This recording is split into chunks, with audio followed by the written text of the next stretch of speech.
हिमाचल का अध्ययन और आज हम बात करेंगे शिवलिंग को लेकर। जी हाँ, शिवलिंग की हिंदू धर्म में अपनी ही एक अलग महत्वता है और माना जाता है कि हिंदू धर्म में सबसे ज्यादा शिवलिंग की ही पूजा की जाती है। आज मैं आपको बताऊंगी कि भारत देश में एक ऐसी भी जगह है जहां पर नदी के किनारों हजारों से भी ज्यादा शिवलिंग एक साथ बने हुए हैं। हजारों शिवलिंग एक साथ होने की वजह से इस स्थान का नाम सहस्त्रलिंग भी पड़ा हुआ है।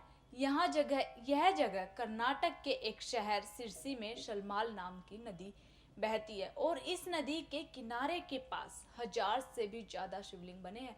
इस अद्भुत नज़ारे को देखने के लिए यहाँ पर रोज ही अनेक भक्तों का आना जाना लगा रहता है। यहाँ की चट्टानों में शिवलिंग के साथ साथ नदी, सांप आदि भगवान शिव के परिजनों की भी पूजा की जाती है और उनकी भी आकृति वहां पर बनी हुई है।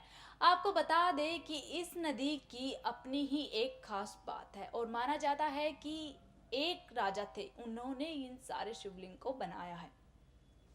शिव पुराण के अनुसार भगवान सदाशिव और परम शक्ति अंबिका यानी कि पार्वती या सती नहीं से ही भगवान शंकर की उत्पत्ति मानी गई है और आज के समय पर भगवान शिव के हजारों भक्त हैं जो कि उनकी भक्ति में लीन है। इसी में हम बताते हैं कि 16वीं सदी में सदाशिवराय नाम का एक राजा था जो भगवान शिव के बहुत बड़े भक्त थे।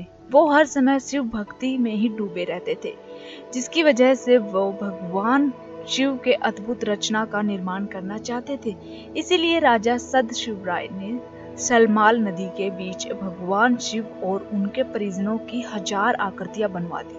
नदी के बीच में स्थित होने की वजह से सभी शिवलिंगों का अभिषेक कोई और नहीं बल्कि शलमाल नदी के द्वारा खुद किया जाता है।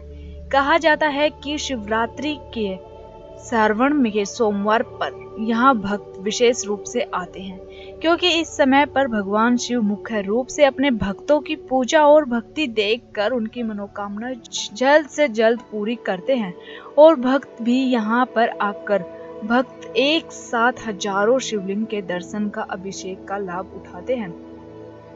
यह शलमाल नदी आपको बता देते हैं कि कर्नाटक के एक शहर में है जिस शहर का नाम है सिरसी। यह नदी वहां पर बहती है और इस नदी के किनारे पर हजार से भी ज्यादा शिवलिंग बने हुए हैं। इस नदी की अपनी ही एक अलग पहचान है।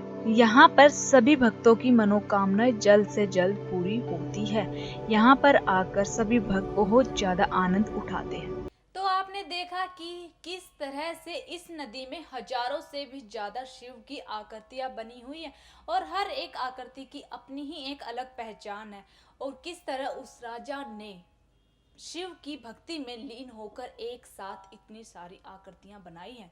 तो इसी तरह की खास अपडेट और खास जानकारी के लिए हमारे चैनल को देखते रहिए और हमारे चैनल को सब्सक्राइब जरूर कीजिए और मुझे दीजिए इजाजत। धन्यवाद।